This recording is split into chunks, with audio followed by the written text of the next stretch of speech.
Olá, muito bem-vindos ao Camarote 21. O programa de hoje explora os limites da arte. Tem artista por aí que até andou criando um país próprio. Confira os temas desta edição. Um museu dedicado à Casa Nova, o maior sedutor de todos os tempos. Arte e limpeza de espaços públicos, o grafite reverso de Klaus Dauven. E um país fundado por artistas, o JUPS, a menor república do mundo. O Camarote 21 de hoje começa com uma matéria que até parece brincadeira, mas é seríssima. A nossa equipe visitou a menor república do mundo, o JUPS, na Lituânia. Pois é, um país dentro de outro país. Começou a confusão, né? O JUPS é, na verdade, um bairro de Vilnius, a capital da Lituânia. Mas em 1º de abril de 1997, a população local, formada quase exclusivamente por artistas, resolveu declarar independência. O pedido foi aceito com muito bom humor pela prefeitura da cidade e, desde então, a República de Artistas tem constituição própria, hino, bandeira, moeda e até embaixadas mundo afora, inclusive no Brasil. Claro que o JUPS não é reconhecida oficialmente como nação, mas isso é mero detalhe. Estamos na menor república do mundo, com pouco mais de meio quilômetro quadrado. A República de JUPS está localizada no centro de Vilnius, capital da Lituânia. E este é o ministro das Relações Exteriores do país de artistas. O poeta e escritor é um dos fundadores da micronação. Era um sonho bobo. Um sonho bobo que, de alguma forma, se tornou real. Eu tive um sonho de que seria ministro das Relações Exteriores de um país que eu não conhecia. Sonhei que eu teria muitos embaixadores. E isso também aconteceu. São coisas que, de alguma forma, vão mudar o mundo. Do sonho maluco surgiu a República de Faz de Conta, o JUPS. Fundada em 1º de abril de 1997. Atrás desses muros se esconde o coração do país, o café, o Júpios Caviné. Ele é a sede do governo e um ponto de encontro popular entre artistas. O ministro das Relações Exteriores se reúne com a ministra da Justiça e o chefe da TV pública do país. Tudo começou após o colapso da antiga União Soviética no início dos anos 90.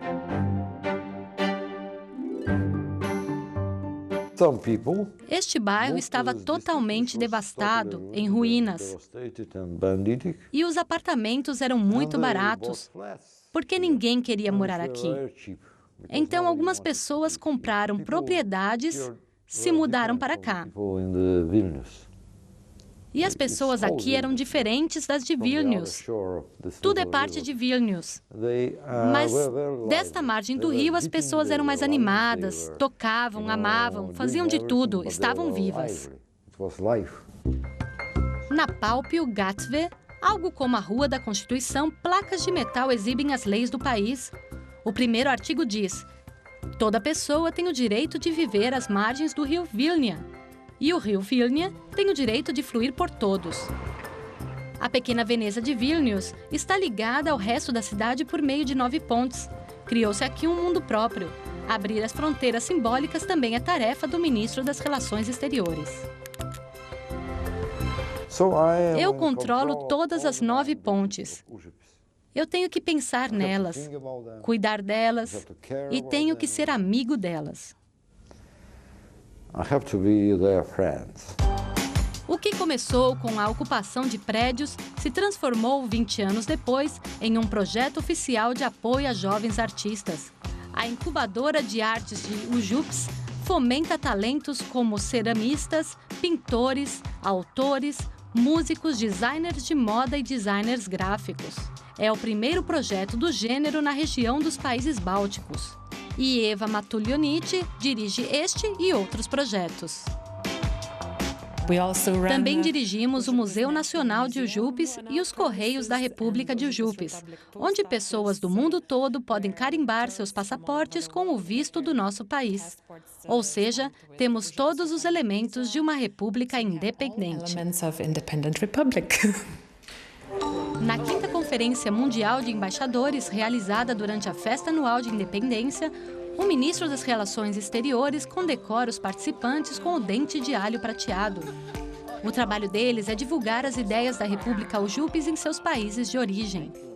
Ulla Wacker, da cidade de Dresden, na Alemanha, também foi homenageada.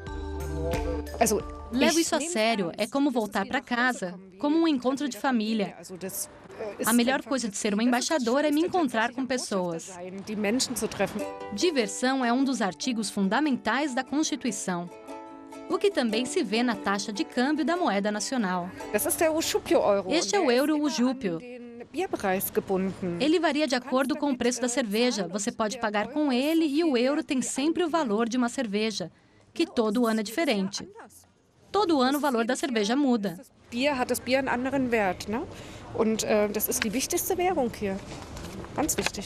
E este anjo está proclamando a liberdade.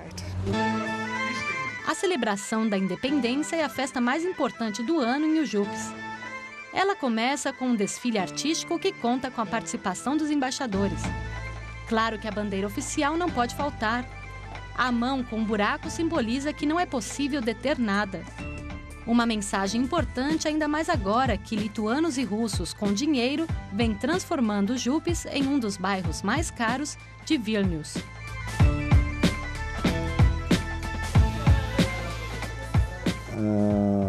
É difícil, talvez venham novos moradores, mas quem serão essas pessoas? O problema é manter esse espírito vivo. Os compatriotas da República de Artistas vão continuar lutando para manter suas tradições, de forma pacífica, logicamente, até porque o mini exército do país conta apenas com 11 soldados. E da menor república do mundo, nós viajamos à terra do maior sedutor de todos os tempos. Acaba de ser inaugurado em Veneza um museu dedicado a Giacomo Casanova. Além da exposição multimídia, há também um aplicativo para uma visita temática por Veneza. Um jeito novo de desvendar os mistérios da Cidade dos Amantes. Veneza. Para muitos, a cidade mais bonita do mundo, a Cidade dos Amantes. Berço do sedutor mais famoso de todos os tempos, Giacomo Casanova. Ele nasceu nesta viela em 1725, onde apenas uma pequena placa de mármore eterniza o ilustre veneziano. Motivo que levou Carlo Parodi a inaugurar o primeiro museu sobre o famoso aventureiro. Sempre havia turistas querendo fazer uma selfie com essa placa. Então me dei conta de que Casanova merecia realmente muito mais. Ele chama muita atenção e as pessoas querem saber mais sobre ele. O Palácio Papafava, no bairro Cannaregio, foi o local escolhido para abrigar o Museu Casanova, que o empresário financiou com as próprias economias. Em 6 salas, os visitantes podem descobrir quem realmente foi Casanova, muito mais do que um playboy do rococó.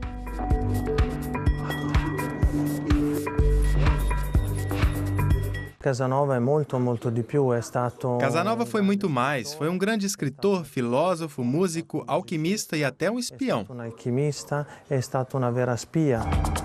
A história de Casanova é apresentada com elementos multimídia. Desde a juventude, em Veneza, até sua morte em 1798.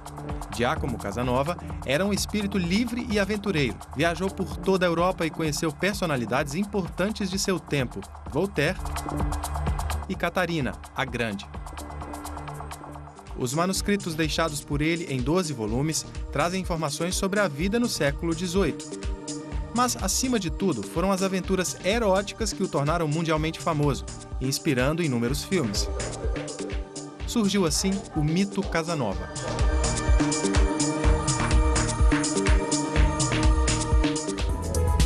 Um app também ajuda os visitantes a seguir os passos de Casanova fora do museu. Provavelmente, ele brincava neste pátio, na casa da avó onde foi criado. Sua mãe era atriz. Mais tarde, viveu no Palácio Malipiero, no Grande Canal, com o pai.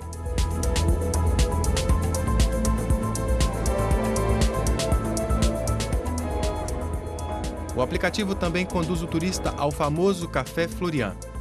Na época de Casanova, este era o ponto de encontro da alta sociedade veneziana. Ele vinha aqui principalmente no período do carnaval. Se sentava no salão e cortejava as damas.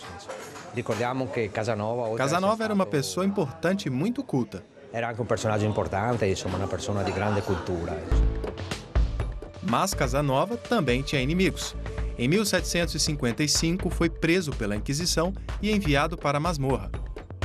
Enclausurado no Palácio Ducal, Casanova sofria com o calor sob os telhados de chumbo em uma cela estreita que hoje pode ser visitada. Depois de um ano, ele conseguiu escapar. A história da fuga da prisão lhe rendeu um best-seller europeu e o tornou um herói.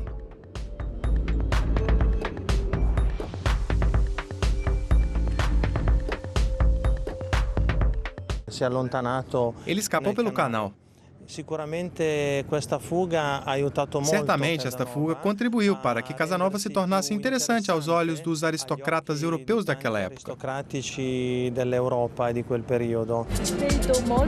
O aplicativo Casanova também recomenda esta pequena taverna perto da Ponte Rialto, um dos bares preferidos do escritor e, para muitos, o ponto alto do tour.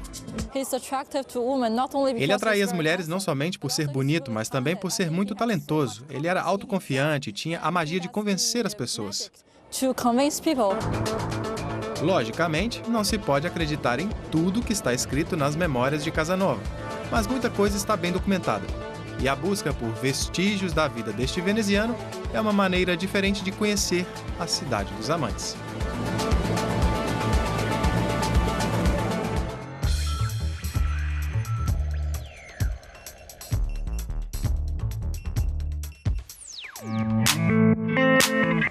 O Festival de Cannes se aproxima e já pipocam as novidades sobre o evento que é o mais prestigiado da sétima arte.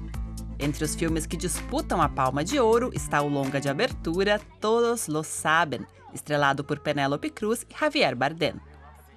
A direção é do iraniano Asghar Farhadi, que já tem 2 estatuetas do Oscar no currículo. O Brasil participa do evento em sessão especial com o Grande Circo Místico de Cacá Diegues. O diretor, que já tem história com o festival francês, volta a Cannes com a trama de 5 gerações de uma família circense. A senhora não queria me dar um presente? Eu quero um circo. O longa é uma coprodução Portugal, Brasil e França. Outras 2 produções brasileiras foram selecionadas para a mostra paralela Quinzena dos Diretores: o curta O Órfão, de Carolina Markovic, e o longa Los Silêncios, de Beatriz Saigner. E destaque para o novo filme do diretor alemão Wim Wenders, um documentário sobre o Papa Francisco que será exibido fora de competição.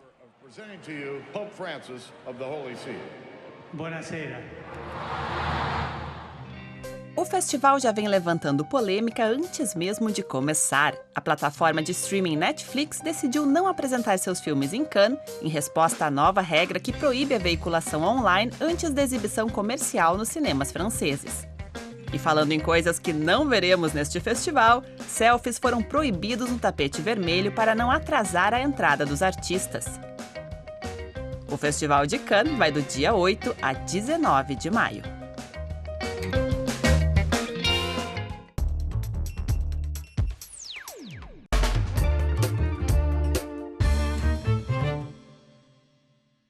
Bem-vindos de volta ao Camarote 21 aqui nos estúdios da DW, na Alemanha. E nós abrimos este segundo bloco com uma matéria que une arte e limpeza de espaços públicos.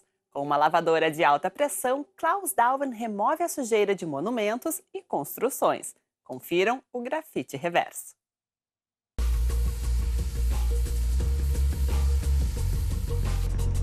Sète, no sul da França. O muro do porto da cidade se transforma em tela para os grafites reversos de Klaus Dauven. Desenhos que surgem com a limpeza de paredes.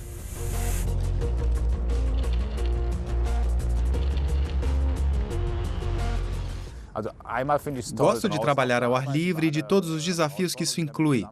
Sempre me questionam se me incomodo com a fugacidade deste trabalho, mas acho muito interessante que o trabalho não é eterno, é temporal. Com isso, ele se torna mais expressivo, conta coisas sobre a vida.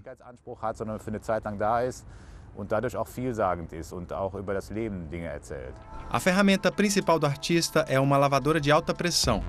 A velocidade do jato d'água é calibrada para que a estrutura da parede não seja danificada.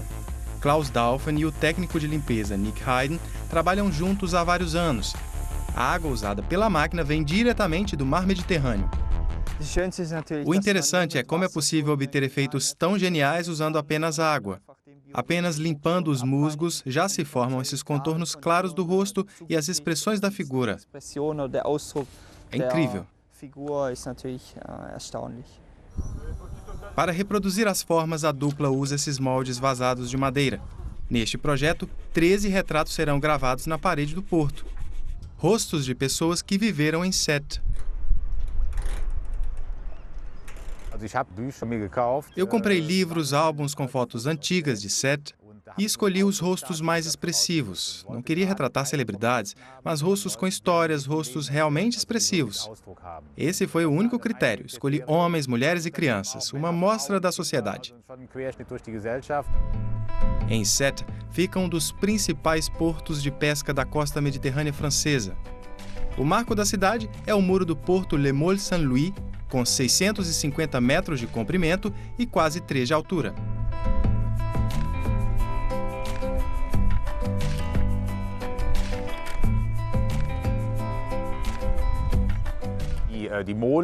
O Môle, ou como os franceses dizem, Le Môle, o Muro do Porto, foi o primeiro projeto de construção que transformou Sète em uma cidade. Ou seja, o porto, construído há 350 anos, deu origem a esta cidade. Esse foi também o pano de fundo do meu trabalho. O alemão estudou arte e é professor. O tempo livre ele dedica ao grafite reverso. Desde 2007, trabalha em parceria com a empresa alemã Kärcher. O primeiro projeto em conjunto foi a barragem Oleftalsperre, na Alemanha. A obra se chama Wildwechsel e tem 8.000 metros quadrados. Em 2008, foi a vez de flores gigantes no Japão. Em 2012, um tigre na Coreia do Sul.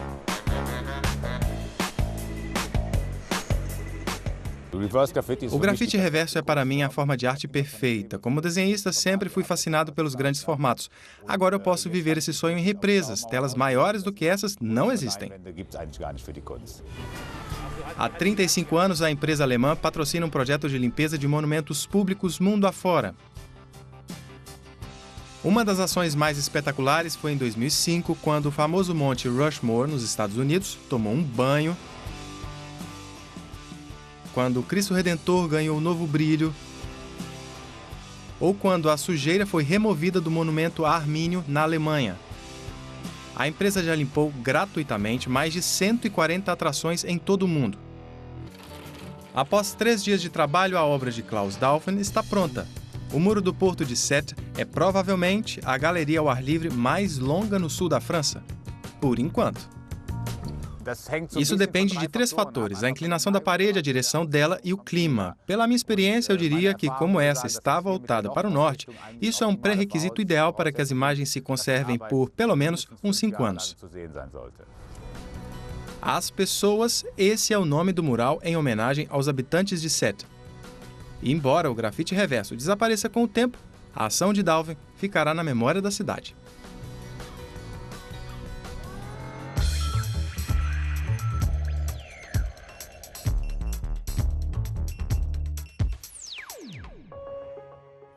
As imagens do ano vão rodar o mundo. Acaba de ser inaugurada em Amsterdã a mostra World Press Photo 2018, que passará por 45 países até janeiro do ano que vem.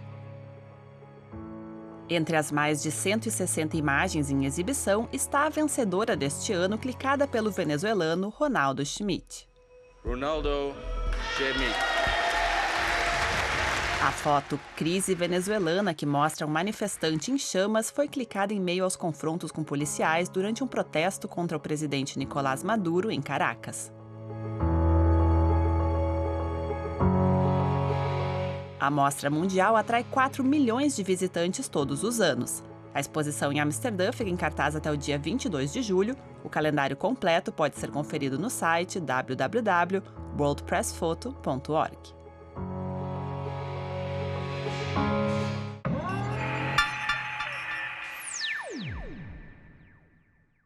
Sob olhares curiosos, a arte brasileira ganha espaço na Alemanha. Foi realizada na cidade de Colônia a primeira feira de cultura comunitária dedicada à produção artística dos brasileiros residentes na região.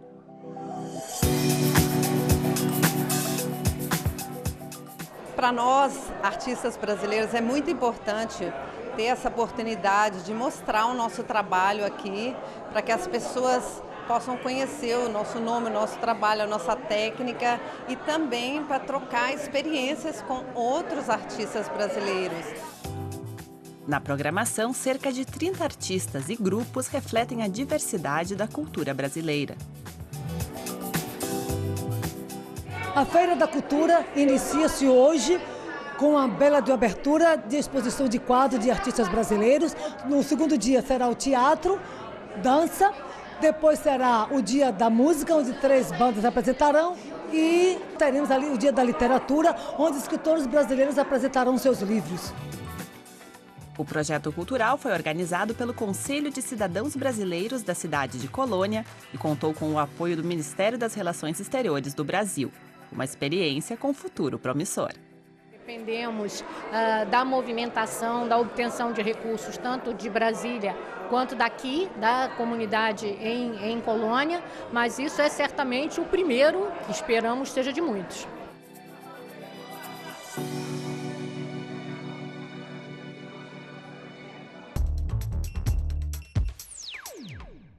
Ele é um dos luthiers mais disputados da atualidade. Conhecido pelos baixos e guitarras de altíssima qualidade, Jens Ritter é chamado até de o Stradivari alemão.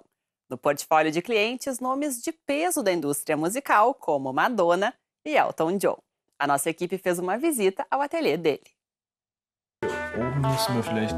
Ele é responsável pelos baixos mais cobiçados do mundo. O alemão Jens Ritter. É um trabalho bem meditativo. Você mergulha de cabeça na madeira, imagina como o instrumento tem que ser e então, digamos, vai removendo a madeira de onde estiver sobrando. Stellen, an denen sich noch Holz befindet, entfernen, sozusagen. Os instrumentos feitos pelo luthier são valiosos. Jens é conhecido mundo afora de Stradivari alemão, um verdadeiro especialista em transformar matéria em som.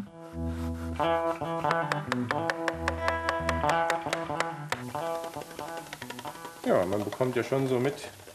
Pelo som da madeira, a distribuição da superfície já dá para ter uma ideia de como o instrumento vai soar. Kriegt jetzt schon die Idee, wie es später mal klingen wird, das Instrument. Este baixo aqui, a propósito, atravessou o mundo depois de pronto e foi parar nas mãos de um cliente muito especial. Em Nova York, o luthier o entregou pessoalmente ao baixista JP da banda J Quest. It's like a dream, man.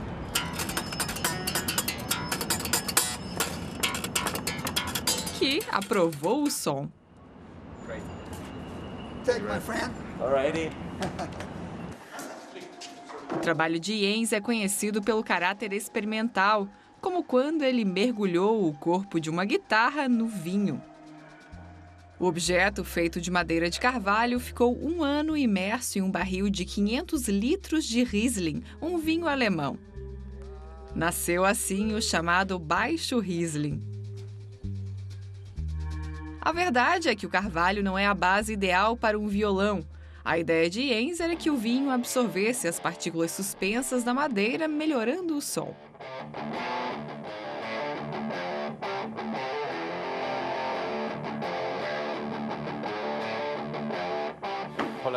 Ótimo som, um pouco mais pesado, mais agressivo. Não esperava isso da madeira de carvalho aqui da região. Jens Ritter começou a construir baixos por volta dos 25 anos e logo fez nome no mercado internacional. O luthier experimenta constantemente novas formas e superfícies. De Madonna a Elton John, Jens já fez instrumentos para diversos artistas. Até mesmo Prince era cliente da Deidesheimer Manufaktur.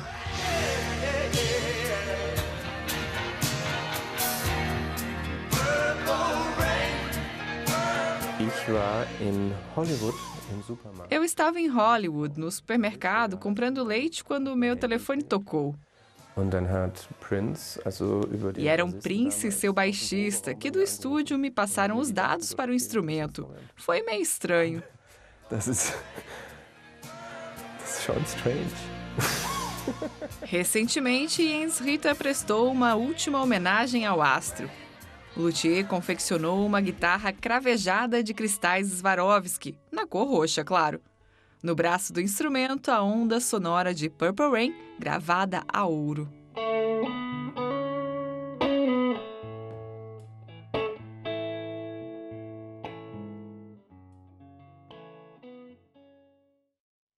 E com essa trilha sonora, o Camarote 21 de hoje se despede. Muito obrigada pela companhia.